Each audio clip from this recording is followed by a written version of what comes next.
Oh, so meron dito na parang someone will try something at parang feeling niya buwis-buhay 'tong gagawin niya. Hindi naman gano'n kalaki yung gagawin niya, pero parang feeling niya, ang laki nung kaba niya, eh, parang lalabas yung, heart niya sa dibdib niya sa lakas ng kabog, 'no? Kaya kung sino man 'tong energy na 'to, 'no, I do see that this person here will try to do something. That something might be too risky para sa kanya. Let us see what's happening here, 'no, at ano ba yung gagawin niya na yun, 'no? Pero parang sa nakikita ko, sa paningin ng iba, ang liit lang naman nung gagawin niya, pero para sa kanya parang buwis-buhay na. So, let us see.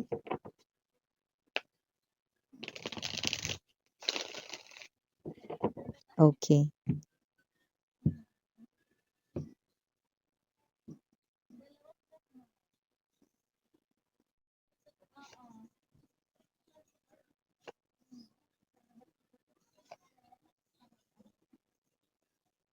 Mhm. Okay, got it. By the way, we have here the Seven of Coins, the Chariot, and the Ace of Swords. Oh, the Sun, center of the reading here. Medyo hati ang opinyon. Knight of Pentacles, okay. Okay. Five of Wands. Bottom of the deck, we have the Ace of Coins. Okay, Temper. Oh, Four of Cups. Kung sino man 'tong ex mo nito, yes, you heard it right, ex mo ito babes 'no, na nakikita ko with the Seven of Pentacles energy. Meron akong nakikita rito 'no, it's a long time coming or it's been a long time 'no, parang ureman niya 'no. So nakita natin dito 'no, na parang matagal na hindi nakita ito 'no, kahit anino. Pero magpapadala ng message 'no, pero linawin ko lang, hindi sa'yo sweetheart magpapadala ng message na ito 'no, ang person na matagal na hindi nakita 'no, or ang person na kahit anino ay hindi natanaw 'no, ang kokontakin nito ay walang iba kundi ang ka-close mo na friend, ka-close rito 'no na tao sa buhay mo or isa sa mga malilapit na tao sa buhay mo. Puwede rin namang family members like tito, tita, 'no, kapatid mo, mom mo, dad mo, 'no, lolo, lola, 'no, whatever the case may be. But I'm picking up more likely 'no, someone who has a phone 'no. Phone yung gagamitin talaga 'no, not yung telephone na phone, kundi yung handophone or cellphone, 'yan 'no. So yung nakita ko dito kasi more likely ito ay sa chat, sa text message, or sa tawag 'no, sa phone, okey? High chance this is online. Ayan, may nagpakita sa'kin ngayon 'no, na yung iba puwedeng sa mga games 'no, meron bang someone na puwedeng clue yun, someone na friend mo 'no, na naglalaro ng games. Alam niyo naman yung sa games ngayon puwede na mag-chat, 'di ba?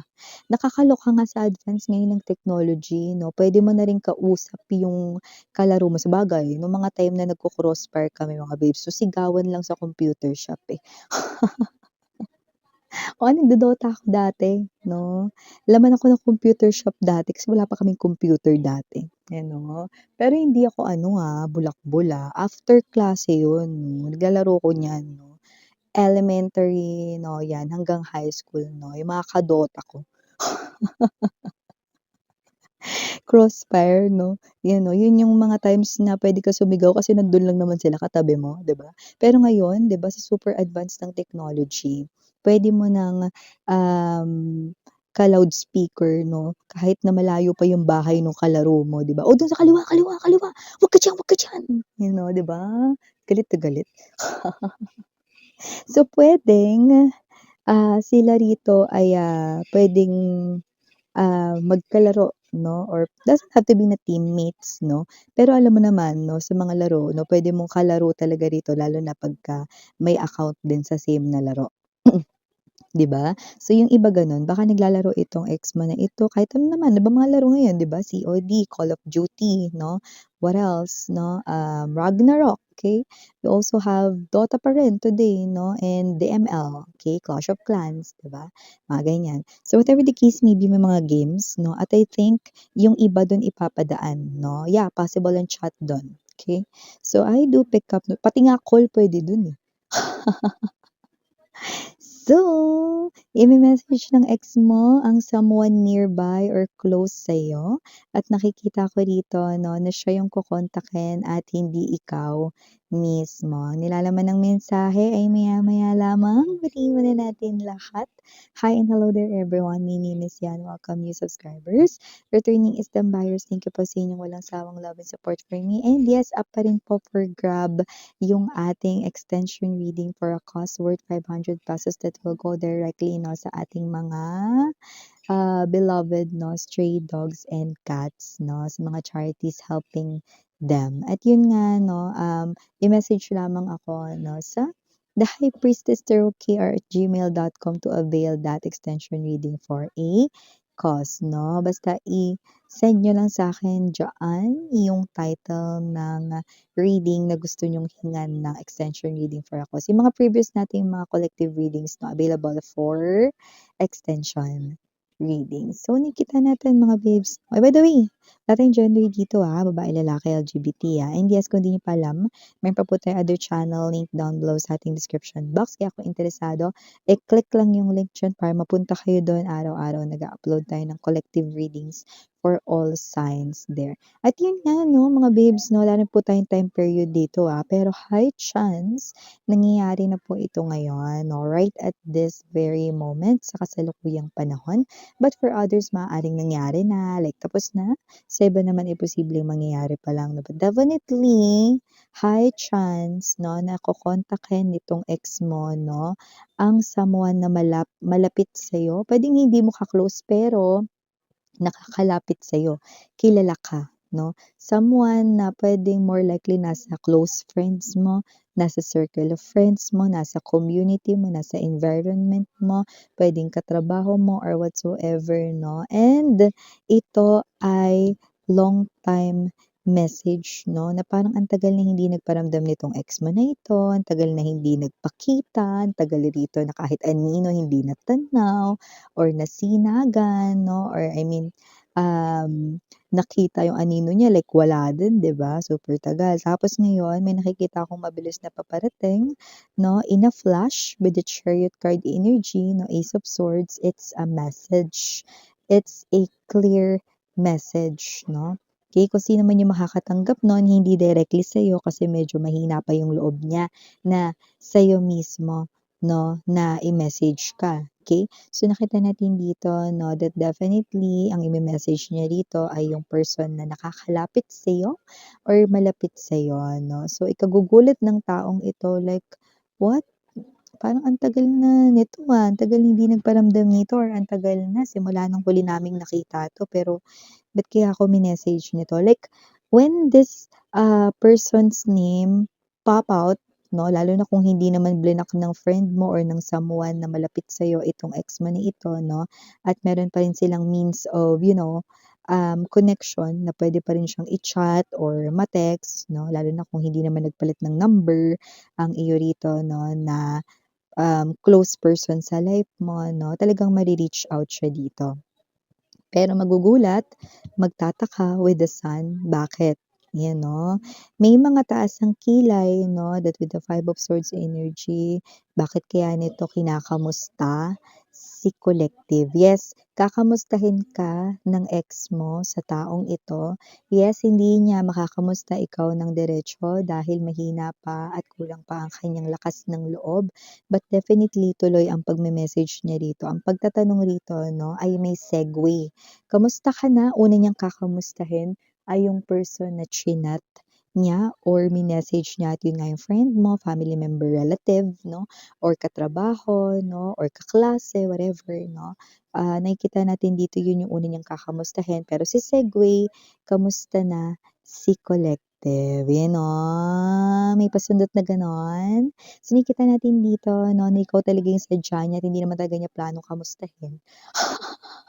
Pero nahihiya siya 'no, doon sa friend mo 'no, na 'wag magkamusta muna doon, eh, siya yung unang chinat 'di ba? So kailangan niya yung gawin 'no. So nakita natin dito medyo bahagyang nahihiya ang ex mo 'no, dito sa kanyang gagawin.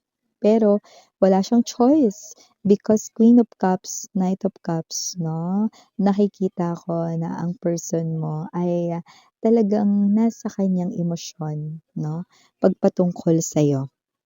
Okey, nami-miss ka ng iyong ex-lover dito 'no, pero kahit gano'n pa man na mataas ang kanyang emosyon 'no, medyo pigil ang kanyang galaw. Kaya nga 'no, nakikita natin dito 'no, na kamusta ang kaya niya ritong itanong 'no, pagpatungkol sa'yo 'no. Merong mga, may yung friend mo 'no, na padadala ng mensahe rito ay puwedeng may mga reaksyon na siguro hindi naman sa galit doon sa ex mo 'no, pero siguro kaya kino-kontak ako nito kasi baka gusto niya magpatulong sa'kin para, makalapit siya kay collective or para magkaroon sila ng koneksyon, 'yan oh.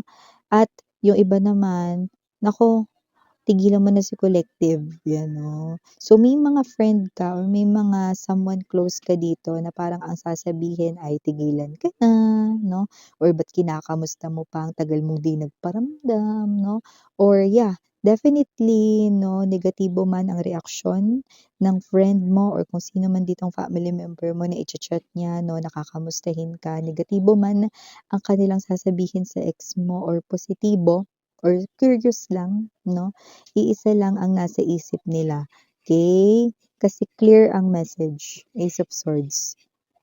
Gustong makipagbalikan sa'yo ng ex mo.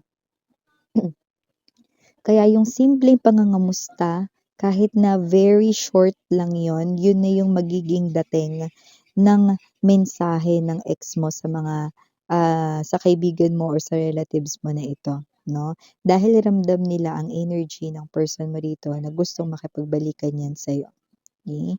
Nakikita natin dito na wala pang lakas ng loob yung ex mo rito na itanong 'yan sa'yo ng diretso, yung kamusta ka na. Okey, kaya dito niya padadaanin 'no, parang niya yung waters 'no, bago niya ilublob ang kanyang mga paa. 'Di ba alam mo yun 'di ba? Kapagka maliligo ka 'no, hindi mo alam kung malamig yung tubig lalo na kung wala namang heater at wala kayong shower. Tinitingnan mo muna 'di ba sa paa mo o kaya sa daliri mo 'di ba mo, malamig yung tubig, malamig ba 'to? Gano'n, 'di ba parang gano'n din siya, niya rito ano yung sitwasyon sa pamamagitan ng pagtatanong sa kaibigan mo or sa person dito na nakakalapit sa'yo. Mhm, okey, kasi nakikita ko rito na yun yung kanyang gagawin dahil bukod sa mahina yung loob niya, possible rin kasi na tinitingnan niya rito kung okey na ba yung mga tao sa paligid mo or galit pa ba sa or baka sa simpleng kamusta na si collective baka makakuha siya. 'Di ba may mga friend rin kasi tayo minsan 'di ba? Ang ikli lang nung tanong pero ang daming sinabi, 'di ba? Yung kamusta na si collective, "Ay naku, wag mo na siyang guluhin masaya na siya ngayon, 'di mo ba alam na ganito, ganito, ganyan." 'Di ba? So parang nakakuha na agad ng isang buong kuwento yung ex mo dun sa friend mo na yun 'no. Kaya nakikita natin dito 'no, kung sino man 'tong kokontakin niya, of course hindi ikaw yun mismo, but definitely, makakuha siya dito ng information. Definitely gusto talaga magsimula ulit kayong dalawa ng ex mo, pero alam niyang kailangan niya itong paghirapan 'no, kagaya nitong seed na ito. 'No? Pero tingnan mo temperance energy nananatiling walang paggalaw. Kasi nga nakikita ko rito 'no, na yung ex mo ay possible na puwedeng walang makuhang information na pasok sa kanyang intensyon, okey? Yeah, re-replyan siya ng kung sino man yung kokontakin niya sa family mo, sa relatives mo, sa friends mo, re-replyan siya. Pero, okey, ang nakukuha ko is wala siyang makukuhang as in pinaka parang proof or pinakasagot na solid or matibay para magbigay ng lakas ng loob sa kanya para magpatuloy. okey. So, yung nakikita natin dito. So, more likely puwedeng negative news yung makuha niya from this pangangamusta. Pero may mga friend ka rin kasi dito na parang, "Kamusta ka na?" 'Pag tinanong siya 'no, "Okey lang ako." Pero hindi mangangamusta pabalik. So, puwedeng natapos na agad dun yung usapan nila 'no. So, may mga gano'n din ako nakita 'no. Yung iba naman 'no, puwedeng may lakas ng loob dito na, "Buti naman, kung okey lang rin ba si collective?" 'Yan 'no, ta's yun. Basta ang pinakapakay at intensyon niya rito ay ang kamustahin ka talaga. Kasi ito ang kanyang gusto, 'yan. 'Yan tayo, nahihiya pagtapos ng ginawang kalokohan dati, 'di ba? Hindi makapag-message, hindi makalapit, 'di ba, pagtapos ng ginawa ritong hindi maganda sa inyo, 'no? Pero gano'n pa man, nakita ko naman yung pagsisisi, regrets. With S, medyo madami 'yun, Four of Cups energy 'no, nakikita natin dito that your ex ay definitely someone here na gusto talaga gumawa ng paraan 'no, baka makalusot. Sa'yo. Ayan. So, for the initials right in here, yes, we do have. We have capital letter C. We also have here capital P. Oh! CP, definitely cell phone right in here, no? Means of communication. You also have here capital letter T. Andito rin ang, I don't know, bago ko banggitin yung letter, no? Pwedeng coffee yun. Baka mahilig uminom ng kape tong person na to, or baka nahimasmasan na siya after a long time na hindi kayo nagkasama, okay? For the rest of the letters now, we have here E, I, G, D, F, S, and last but not the least, we have N. So yeah, again, I'm Yuriana on me, Sarang Hail Love and Light, honey. And yeah.